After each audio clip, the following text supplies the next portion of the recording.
Hello and welcome to What the F*** Just Happened Today, your essential guide to the daily shock and awe in national politics. I'm Joe Amditis. Let's get to it. It's Thursday, November 9th, 2023. Welcome to day 1024.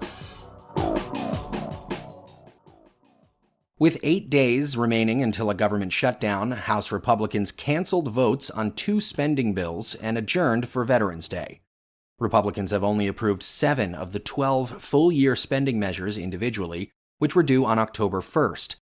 House Speaker Mike Johnson, however, has been forced to cancel votes on 3 of the 5 remaining spending bills in the last 2 weeks, after facing the same internal Republican divisions that led to the ouster of Kevin McCarthy as Speaker. Biden, meanwhile, told reporters, "I wish the House would just get to work. The idea we're playing games with a shutdown at this moment is just bizarre."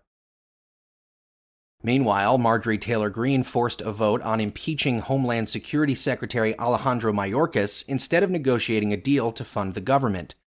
This so-called privilege resolution requires the House to vote on the matter within 2 legislative days and accuses Mayorkas of willful admittance of border crossers and says he has a duty to protect the United States from an invasion.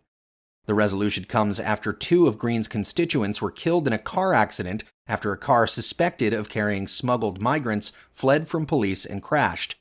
The Department of Homeland Security responded to the resolution saying, while the House majority has wasted months trying to score points with baseless attacks, Secretary Mayorkas has been doing his job and working to keep Americans safe. Moving on, after Ohio voted to enshrine abortion rights in the state's constitution, Democrats are moving to get similar measures on the 2024 ballot in Arizona, Nevada, and Florida. Since the Supreme Court overturned Roe v. Wade, voters have endorsed abortion via ballot initiatives in 7 states: California, Kansas, Kentucky, Michigan, Montana, Vermont, and now Ohio. The National Republican Senatorial Committee, meanwhile, is encouraging Republicans to clearly state their opposition to a national abortion ban and their support for reasonable limits on late-term abortions. And finally, following days of U.S. and international pressure, Israel agreed to daily 4-hour pauses in its military operations against the Gaza Strip to facilitate the evacuation of civilians and allow for humanitarian aid to enter from Egypt. Israel will now designate a specific area or neighborhood and announce each 4-hour window at least 3 hours in advance.